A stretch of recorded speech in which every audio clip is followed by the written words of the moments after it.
Well, good morning. It's great to see everybody. My name is Ryan. If you're a guest, I'm the lead pastor here at Crossroads. I am white, cisgendered, heterosexual, born into a Christian home. I live in a country that was built for people that look like me, love like me, believe like me. That's given me all kinds of privilege and has also brought a lot of oppression and suffering to others that don't look like me, believe like me, love like me. And part of following Jesus for me is recognizing that and following that example given to us in Philippians chapter 2, that this one who was considered to be God set aside all privilege and became like a servant. And so that's what we're trying to do around here, is to recognize the injustices in our world and work towards the kingdom of heaven, which is among us, what Jesus called the kingdom of heaven. So I'm super glad that you are here today. Whoever you are, however you've come into this space, whether you're tuning in online, just kind of checking it out. Maybe you're going, I don't know. Maybe you're here. Maybe you feel really certain. Maybe you're skeptical. Whatever, however you come into this space, you're welcome here. I hope you will join us as we walk this peacemaking path of Jesus together. There's a beautiful line in that song, right, that says, I've been afraid of changing. Whew. Anybody feel that way? Ever in your life? 50 years ago, Stevie Nicks wrote that song. Some of you are like, don't say that again, Ryan. I remember when that song came out. Now you're not going to give a donation today because I made you feel old. We'll try and work myself out of that hole, but 50 years ago. And that song still hits, right? It still brings up something else. And it's not just nostalgic, right? But it's honest. It's this incredibly honest song. Landslide isn't a song about a sudden disaster. It's a song about that quieter, more unsettling moment when everything you think you know about yourself is washed away by change, right?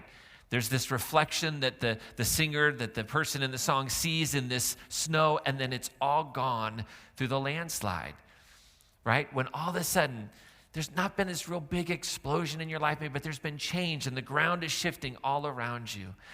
And it says, I've been afraid of changing because I've built my life around you.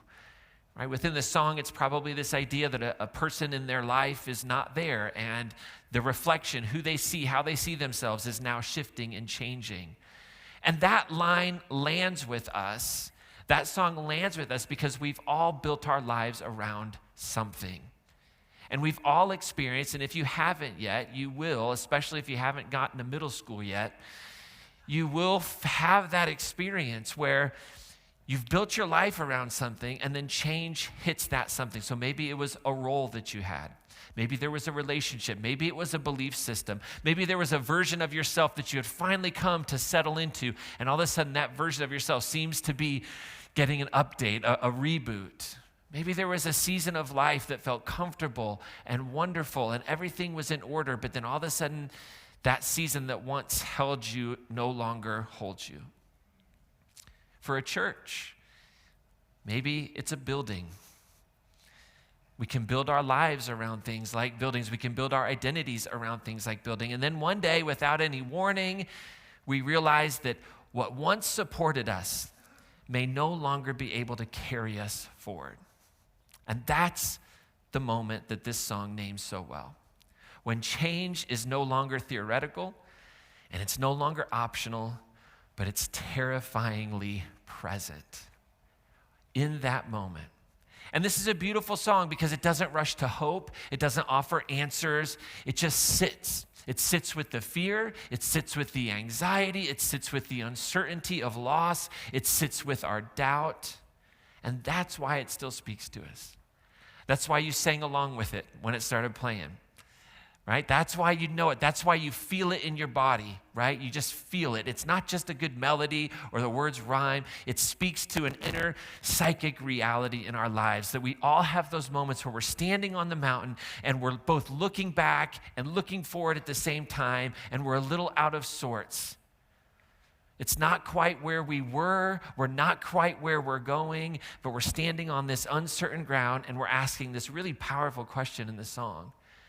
Can I handle the seasons of my life? Can I really handle the seasons of my life? And so this week, as we're talking about change, we're not talking about the future yet. We're not trying to motivate or inspire or resolve anything. This week is about sitting honestly with what is. Last week, Aisha really spoke about understanding and embracing and digging into what was. And so this week, we want to pause and we want to sit with what is, with the fear, with the resistance to change, and with the nostalgia that can rise up when that change becomes terrifyingly present but unavoidable. And we need to do this. We need to sit with what is, because transformation, right? Transformation never happens in our lives until we will do that, until we will have this moment to just sit with what is. Not stuck in what was, not trying to convince ourselves that what will be is going to be amazing, but just giving ourselves the permission to sit with what is. And in this unsettling present, there's some difficult questions we have to ask. And when we sit in this, and this is what we want to do today, is these are questions that we need to learn to ask ourselves whenever we're going through these landslide moments, right? This series isn't just about like our church and the changes we're going through, but it's about you and I as individuals in our everyday normal peacemaking lives where change is inevitable, where identities shift. And in that, it's important that we ask these two questions.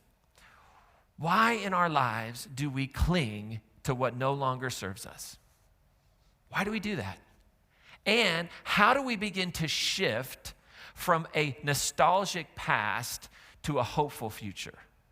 Right? These are big questions because that's the tension of the moment. That's the tension of the present, right? When we're watching this landslide clear away our reflection, what we had come to be aware of, right? You know, most of us recognize ourselves in the mirror, right? But imagine one day you look and you don't recognize yourself anymore. And we use that as a metaphor sometimes, right? Like, I don't recognize who I'm becoming. I don't recognize who you are. Like, we understand that. And so these are important questions because it's the tension that we live in. The truth is, most of us don't really resist change because we love the past, right? We tend to resist change because the past is familiar, and familiar is nice. Right? Even when the past is a space of hurt, even when our present limits us, even when it no longer gives us life, familiar. Like when the familiar has failed, there's still something so powerful that we will often make some really crazy choices. Because the familiar is so powerful, we will choose things like predictable frustration over uncertain possibility. Right? We will choose intentionally to live in a space of frustration over uncertain possibilities in our lives. We will choose the pain over what we know, right? Instead of the hope of something we don't understand. We say, well, the pain I know, at least I know, right? You maybe heard that phrase like, well, the devil you know is better than the one you don't, right? That's that principle. We will choose decline in our lives that we can manage over growth that might cost us something. And here's the thing, what's tricky is that this resistance to change rarely feels like we're in rebellion, right? It rarely feels like we're digging our heels in. No, it feels like loyalty to something. It feels like we're being responsible. It even can feel like wisdom and stability. But often when we stay in the familiar and we make these very strange choices that we don't recognize, we're not protecting life, we're not protecting a future or success. We're actually kind of protecting control. Because how many of y'all like to be in control? Like the truth is, I would much rather drive a car than ride in a car.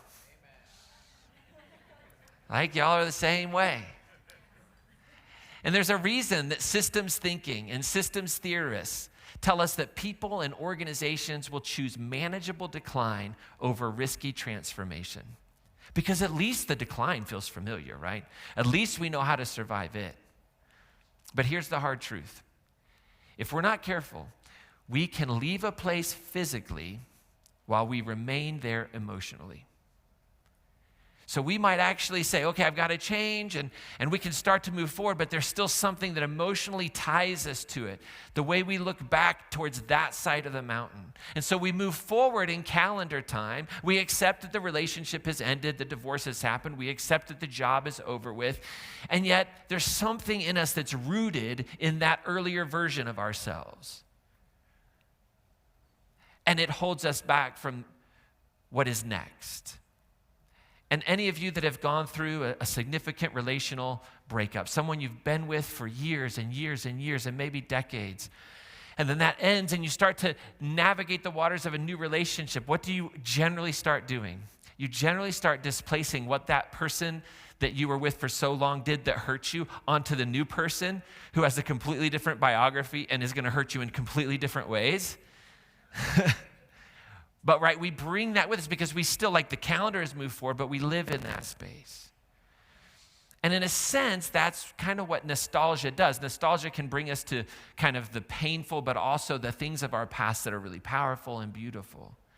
And if we're not careful, right, that nostalgia that we do, right, that's what happens when we don't examine the nostalgia, when we don't think about what we're actually giving ourselves over to as we look past, when it goes unexamined, right, we end up bringing that with us into the future. And unexamined nostalgia, right, unexamined nostalgia stops being gratitude for what was and will quickly become fear of what might be. And the longer we wait for things to go back, the more we suffer. Not because change is cruel, but because we're just trying to live in a place that no longer exists. We're trying to be someone we no longer are. And that's where we find Lot's wife in the story we want to look at today. If you're familiar with this story, it's not that she's defiant, she's not evil, she's just attached. And sometimes attachment is the most dangerous place to stay because it keeps us facing backward when life and circumstances are calling us forward. Now, Genesis chapter 19 tells us a pretty familiar story if you've been around Christianity or a form of Christianity for a long time. But it's often quoted and it's used to oppress people. It's the story of Lot, his daughters, two messengers, angels, men, we're not quite sure in the story, and the destruction of these two towns called Sodom and Gomorrah. Now, according to the story, not according to moral theists, okay? Not according to the religious right, not according to the moral majority, but according to the text, these two towns were full of violence, they were full of rape, they were full of an attitude of unwelcoming of the stranger. I'm going to say that last one because that's really the indictment that's given against these cities by the prophets later on, which is actually earlier on than when Genesis was written. The indictment is they are hostile to the foreigner.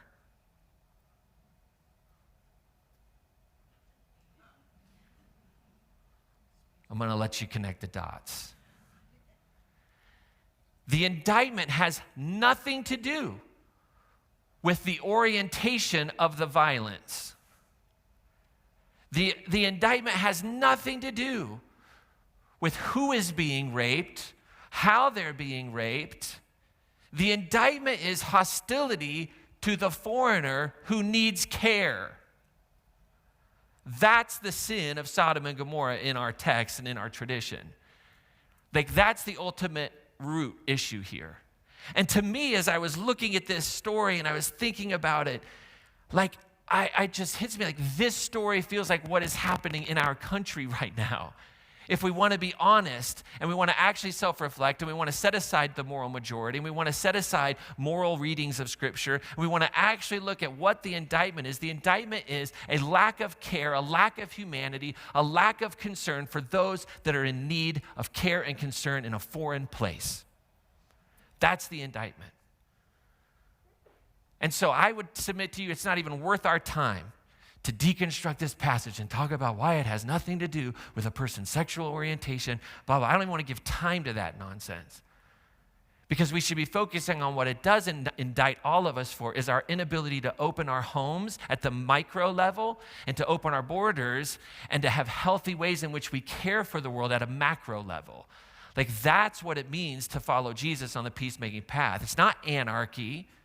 It's not a system without any restraint, but it's a positionality towards the care of the foreigner. And so I just wanted to say that. And I just wanted to honor the evil that is happening in our world today and is being covered up and called as law and order and being called as Christian and being called as, well, people shouldn't. right? The way I understand my tradition, it tells me no, like that level of state violence is what got Jesus killed. And people walked by Jesus and said, well, he shouldn't have. If he would have, if he wouldn't have said, if he wouldn't have been there, if he wouldn't have done, then he wouldn't do that. And our inability as people of faith in this country and our willingness to close our eyes to that is shameful.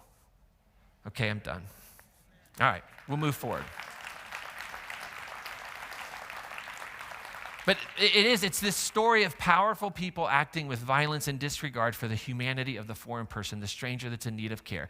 And if we aren't careful with what we do with our text, with our tradition, this story of God will paint God as a moral monster who overreacts in a fit of rage, commits genocide, murders an unnamed woman who's having a very honest emotion. But in Jesus, my icon of God, I cannot speak for you, but when I think about the story of Jesus, the life of Jesus, this is what I put my trust in, that this is an icon of what the divine love is like.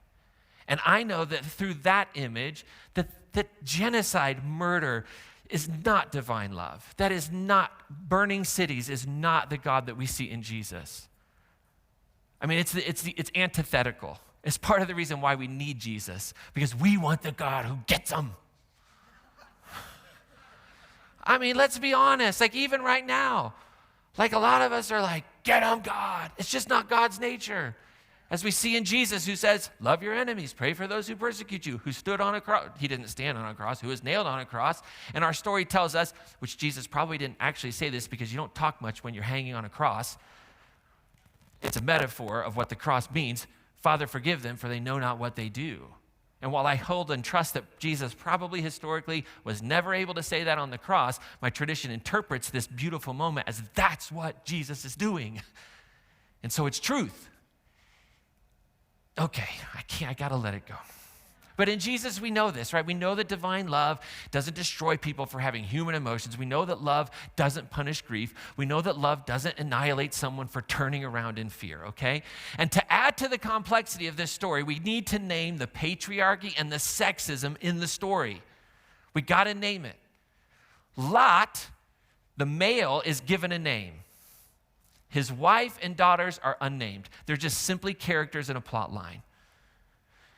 They're nearly invisible, except for the horror that Lot, who is the hero of the story, tries to just turn over his daughters to be raped.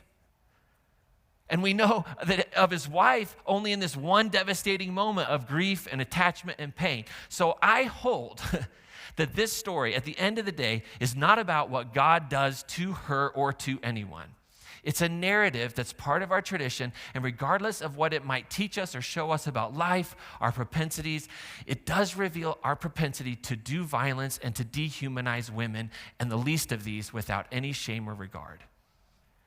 And we have to hold that. That doesn't mean I dismiss it or I throw it out or I say it doesn't have value, but I have to hold that tension. And because I have the picture of Jesus, I have to interpret these texts through that lens. And the nature of God that Jesus offers is not that one that so often gets propelled through fundamentalist interpretations of texts like this. So the story then, for me, it can't be about something that God does to us. It has to be about something that happens in us. Not from God, but from circumstances and our posture. That's the timeless truth that I want to look at. And so I read this story in a parabolic nature. I honor that it's a product of a time and a place that horrendously and horrifically devalued women. I honor that we still do that. And to not acknowledge it is to just perpetuate it. So I reject any reading that fixates God as a bringer of death, but I still look for the wisdom that can speak to us in texts like this. So I'm not going to create any more violence to women by not naming what's happening in the culture and in the text and in the narrator and in the author who doesn't see this. But we see it now, and I'm grateful for that. But starting in verse 15, with all that being said, let's carefully and wisely look at a complicated text that has been used to hurt a lot of people. And maybe today, you can see an example of how to take a theory around reading Scripture and apply it to a text that has been used to promote so much pain and harm and danger. So starting at verse 15 of Genesis 19, the story tells us that dawn was breaking, and the angels, the two men who had come to the city, they were urging Lot, and they said, hurry up, take your wife, your two daughters, or you will be swept away in the punishment of the city. And the text says that he lingered. Now, if you know the story, and I don't want to give a spoiler, but if you know the story, and at the end of the story, what happens to Lot's wife, I get a little part in the language pissed off when I hear that Lot lingers and nothing happens to him. Okay, like, what do we call that? Sexism. We call that an unacceptable truth. And so we have to call that out. And we have to recognize there's a total double standard here. Lot lingers when in a culture he's responsible for his whole family, everybody. He's lingering around. But it's not like pillar of salt for you. Okay? So we have to be careful that we don't read these texts in our faith or in our zeal and go, God does this if you do this. Right? Because that's not what happens here. And so Lot hesitates. And here's what's fascinating. In that moment, I don't think it's a point of like who turns into salt and who did something wrong. Like, I just think it's important to recognize that even the one that's being rescued, even the one who's supposed to be in charge, even the one who's supposed to take the lead, struggles to let go. That the phenomenon that often gets placed to his wife as being this person who just couldn't let go, but Lot was really eager. No, like, everybody struggles to let go with what's familiar. But we're told something very quietly and really important. It says that the men, the angels, they seized Lot and his wife and his two daughters by the hand. I mean, this tells you they're not even moving, right? He actually had, at least Lot's wife, like, she's moving along, right? They seize him by the hand and they take him. And it says the Lord was being merciful to him. And I love that before judgment, before fire, before movement, the text names mercy. That there's mercy in our struggle. There's mercy in our moment of just pausing. There's mercy in our, wait a second. Do I want to do this? What's going on? And it tells me that this isn't a story that's driven by divine rage. This isn't trying to teach us something about the nature of God. It's a story that's framed by urgency and compassion in the face of a landslide, of a collapse. And then they're told this: escape for your life. Do not look back or stop anywhere in the plain. Don't do it. And then there's this kind of conversation where Lot's like, yeah, but hold on, that's a really treacherous journey. Can we go to the city over here? It's like in the midst of all that's happening, there's negotiating taking place in the story. You should read the whole story. It's really kind of funny, right? It's like, yeah, but, my wallet's in the house that's on fire. Maybe I should go back and get it. Right? So he's negotiating and they say, okay, that's fine. But notice the command. This command, which has often been heard as this moral threat, right? Escape for your life. Don't look back. Don't stop in the plane. If you do, blah, blah, blah. But really in this story, it's more like trauma care. Don't look back. Don't get stuck in that space. Don't do that. Don't freeze. You got to keep moving. And yet we're told, as they're fleeing, Lot's wife, interesting enough, who's behind him, yeah, great guy,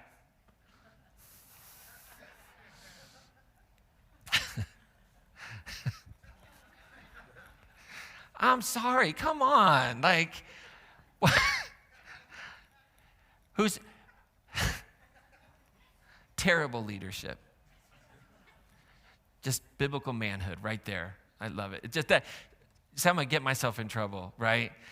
You should always run away from any person that's like, let's talk about being biblical men and biblical women. What the hell? Why would I want to do that? Lot's running out ahead of his wife, leaving her behind. Whatever, take my daughters, rape them. Oh, yeah, that's the kind of husband I want to be. All right, let's not put that one on TikTok, okay? All right. And again, I've got to say it. She's not named here. It's not Beth. Beth is behind Lot. Right? No name. She's not centered in the story. She doesn't speak. She doesn't have a voice. She's just behind him. But let's put this in perspective. She's been ripped from her home. Sure, it's an act of rescue, but everything she knew and loved was in that place. And it seems that she does something quite human to me in the story. She simply looks back. She just looks back. And if we read what comes next, as God turning a nameless woman without any agency in the story into a pillar of salt for a moment of grief, then we have completely misunderstood both this story and the God revealed in Jesus. Completely. Because in Jesus, again, we know God does not destroy people for having human reactions. God does not punish people for sorrow. God does not annihilate someone for longing at the edge of loss. And if you don't like the word God, kind of like I don't, love doesn't do those things. Love doesn't do those things. So maybe this story isn't about moral theism. Maybe this story isn't about what God does to her in her human emotion. But maybe the story is about what happens to us when we refuse or cannot release what has already ended. What no longer serves us well. What the landslide washed away. And the text says that she became a pillar of salt. Now notice, please notice here that the text does not assign agency to God, which is quite interesting. You would expect it to just say God turned her into a pillar of salt because we get that language at times. But no, not here. It's just this is what happens to her. It states that she became a pillar of salt. Now, here's the thing. A pillar of salt is something that's preserved, hardened, it's immobilized. If you want my academic theory on this, my guess is the community that crafted this story, that brought it into the tradition, that within somewhere in their journeys, there was this really unusual pillar of salt. And it was probably in between Sodom and Gomorrah and the city that they were fleeing to. And as this story develops, that pillar of salt that had become hardened in kind of a space and a visual reminder became known as Lot's wife, something like that. And it gets built into this story. Now, I know that can freak out some of you that maybe are used to no, God downloaded the passage directly, and that's okay. It's just not me, right? So that's how I think of probably this happened. And that makes sense. If you're trying to tell a story about life,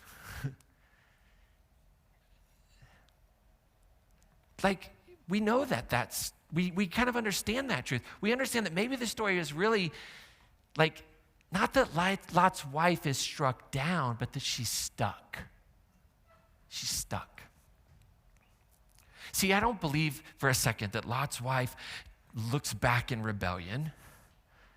I think the point is that she's got this attachment with what was.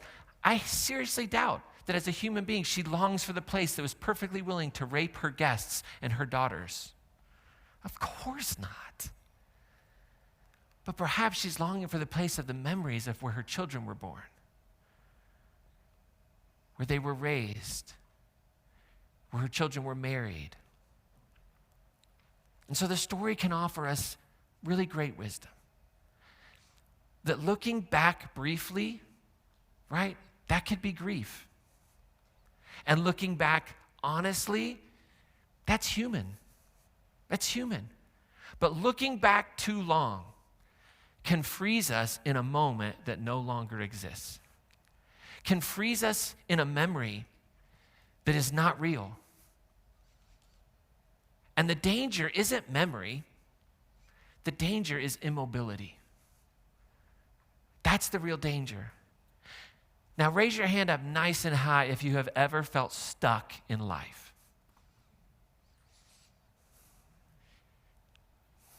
So maybe we know that to be true. And maybe we can give the Bible another win for telling us something that is true consistently, that we can get stuck. See, the danger is when nostalgia becomes refuge, when longing for what was keeps us from inhabiting what is. Notice the story, what it doesn't invite us into. It doesn't invite us to pretend the city wasn't home, right? It doesn't invite us to suppress grief. It doesn't invite us to rush into hope. The command was simple: escape for your life. Don't deny your past. Don't erase your feelings, but keep moving. And here's the big kind of like paradox in our world. You can't move forward honestly. You just can't do it until you learn to stop and name where you are. And see, I believe that that's what was missing in the story. The urgency of it, the crafting of the narrative, like Lot's wife, Lot himself, they had no time to just stop and name where they were, what they were losing. I don't think Lot's wife needed less emotion. She didn't need a place to avoid. She needed a place where grief could be felt without becoming a permanent address. That's what the story, I think, is telling us. And this is how the big shift can begin, to go from denial to naming, from avoidance to honesty, from nostalgia as this hiding place to truth as a grounding place.